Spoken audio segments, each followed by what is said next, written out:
બનાસકાંઠાના જસરા ખાતે જે ડબલ મર્ડર હત્યાકાંડ બન્યો છે, જેની તપાસ આઈપીએસ સુમન નાલા કરી રહેલ છે અને સીટમાં અન્ય અધિકારીઓ પણ છે. આજે હું પણ મળવા ગયો ને મીડિયાવાળા પણ ત્યાં હતા ને મીડિયાએ પણ પહેલા વાત કરી, પછી હું પણ સુમન નાલા સાહેબ સાથે મારે વાત થયા મુજબ મને કહ્યું તું મળવા આવજો, એટલે હું મળવા ગયેલો હતો. મેં એમને સામેથી સમય માંગેલો હતો.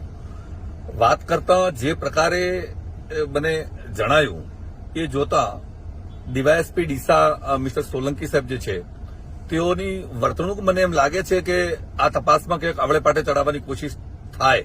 સુમન નાલા સાહેબ નવા અધિકારી છે અને આ બધા ખાઈ બધેલા અધિકારીઓ દ્વારા જે પ્રકારે તપાસને છુપાવવાનો પ્રયત્ન થતો હોય, કોઈ વ્યક્તિઓ કે બીજા લોકોને એ બાબતે સાંભળવાની તૈયારી ન હોય એમની, અમને બતાવે નહીં એ વાત માનવા જોગ છે કે અમે એમને પૂછીએ, અમે વાત કરીએ, પરંતુ કમસે કમ તપાસ એજન્સીએ સાંભળવાની તૈયારી તો રાખવી પડે. કોઈની રજૂઆત એ સાંભળવાની તૈયારી નથી.